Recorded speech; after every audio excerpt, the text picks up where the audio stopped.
Maya, you must be free as always, right? My mother-in-law and sister-in-law always push the care of their grandchild onto me without considering our plans. And they just go out.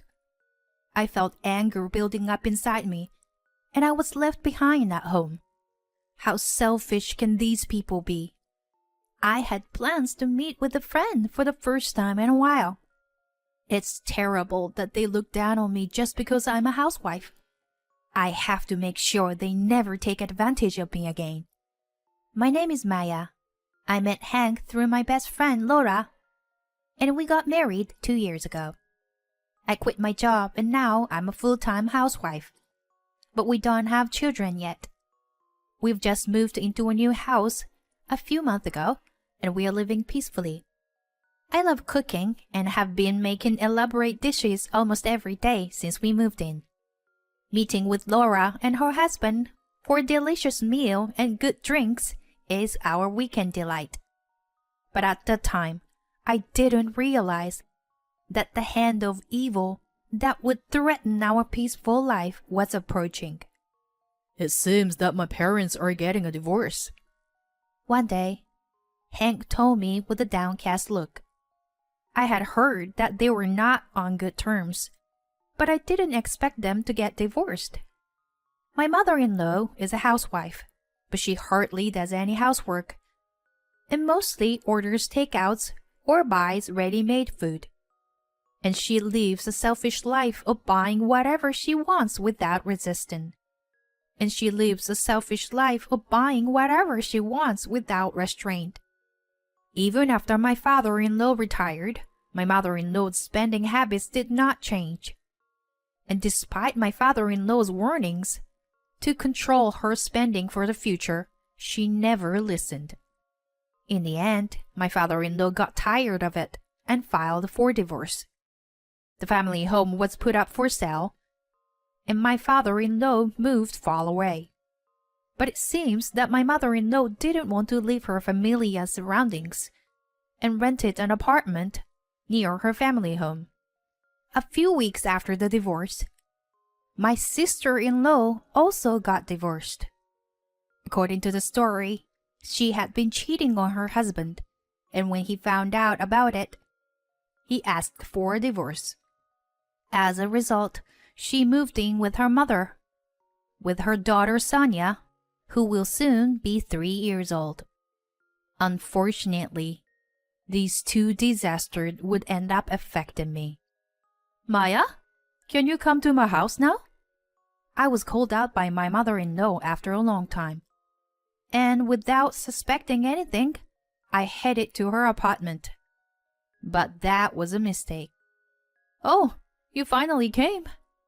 You know, my back has been hurting for a while now. Can you do the laundry, cleaning, and also prepare lunch and dinner? Just as I was surprised by my mother-in-law's sudden request, my sister-in-law Dixie, who lives with her, said this. I also work, so can you take care of my daughter Sonia too? And can you come a little earlier? Starting from tomorrow? Ignoring me, my sister-in-law quickly left. My mother-in-law continued to lie on the couch watching TV. I couldn't quite digest the situation and ended up taking care of my niece and fulfilling my mother-in-law's demands. My sister-in-law came back after 6 p.m. that night. I was completely exhausted by the sudden role assignment to me that day. My sister-in-law had said to come a little earlier from tomorrow, but I never imagined if these days would continue every day from now on. A big sigh escaped me due to my depression. Maya, what's wrong? You look tired. Hank, my husband, who came back from work, peered into my face and asked me worriedly. When I told him about today's events, he seemed surprised and apologized to me. What? What are they thinking? Yeah, I never thought they would ask me to do something like this. I thought about contacting you, but I didn't want to disturb your work. And also, I had no time to look at my phone because I was with Sonia. I see. Anyway, I'll talk to Mom and Dixie about this, okay? I felt relieved when Hank said that. I thought I could return to my usual life from tomorrow, and my depression quickly lifted. However, when I got out of the bath, Hank's face looked gloomy. I have a bad feeling about this. He noticed me and lowered his head apologetically. I called Mom, but she ended up begging and crying on the phone, and Dixie started to get angry, saying she's struggling with work and raising Sonia. I could guess where this was going. Hank continued. So, Maya, I'm really sorry to ask, but can you take care of Sonia until they find a daycare for her? I could see the fatigue on Hank's face.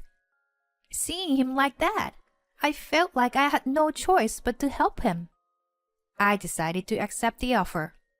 For the next few months, I continued to go to my mother-in-law's house.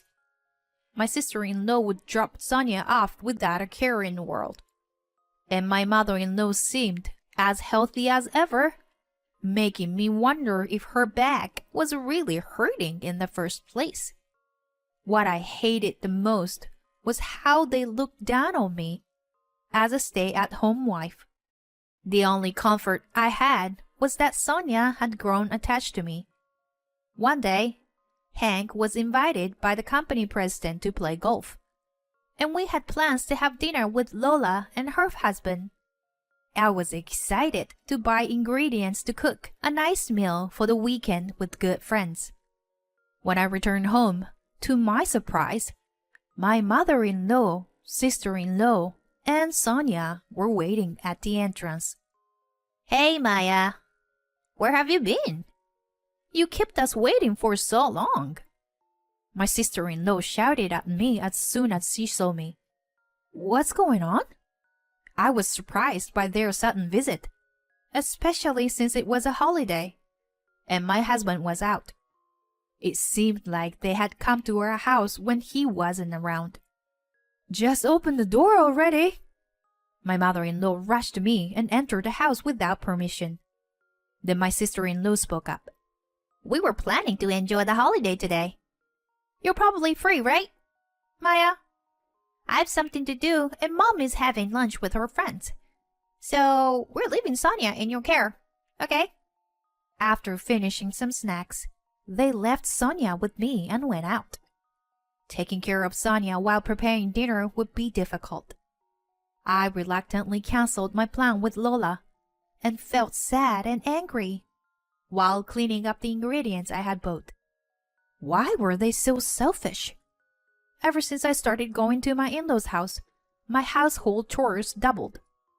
Taking care of the child also doubled my physical strength. On weekends, I was often too tired to keep my promise with Lola. Despite all this, I had finally arranged to meet Lola after several months. But now this had happened. I couldn't calm down my irritation, but I managed to take care of Sonia somehow. When Hank returned in the evening, he was surprised to see Sonia. I'm home. Huh. Why is Sonia here? Shh. She just fell asleep, so be quiet. Hank put his hands over his mouth and apologized quietly. You know, when I came back from shopping, your mom and sister were waiting for me at the entrance. And they left and abandoned Sonia here. I was planning to cook a lot today since Laura and her husband were coming over, but I had to cancel on them. I was looking forward to it. Such a bummer. I vented my anger to him, and Hank also exploded with anger.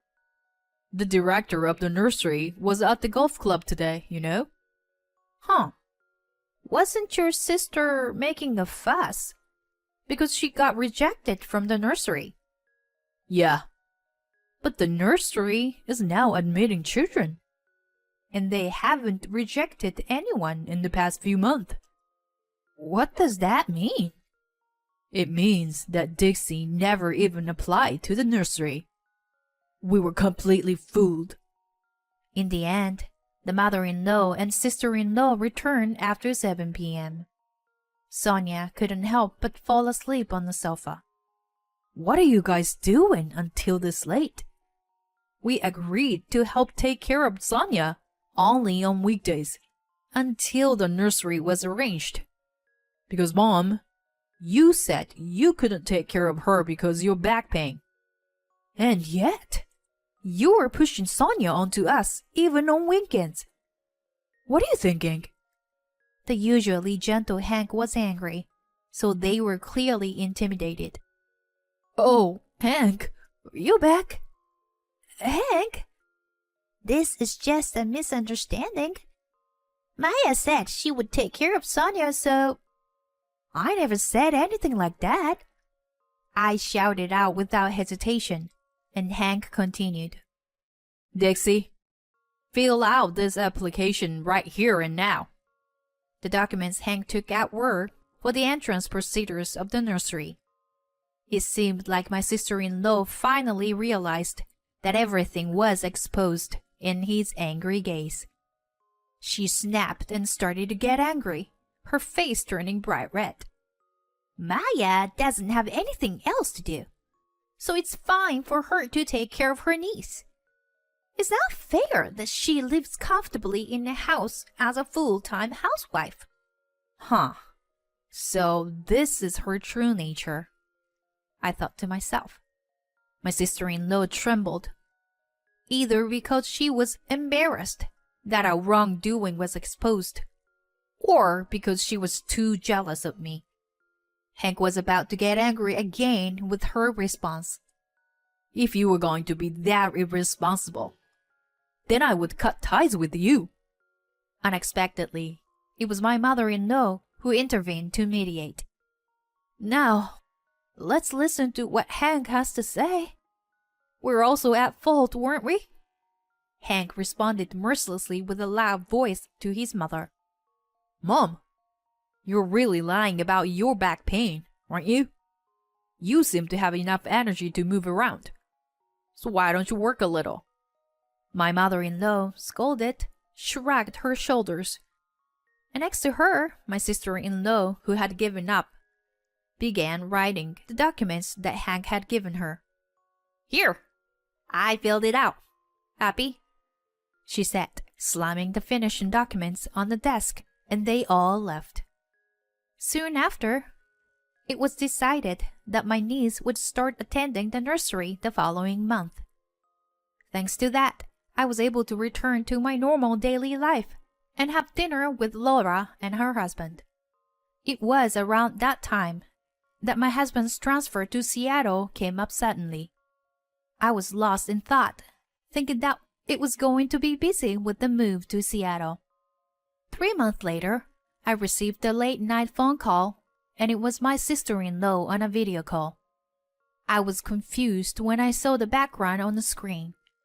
My sister-in-law, Dixie, greeted me with a loud, annoying voice.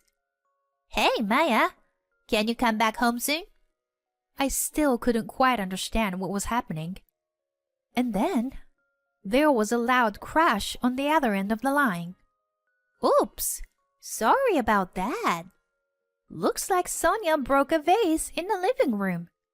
But since it was your precious niece, you'll forgive her, won't you?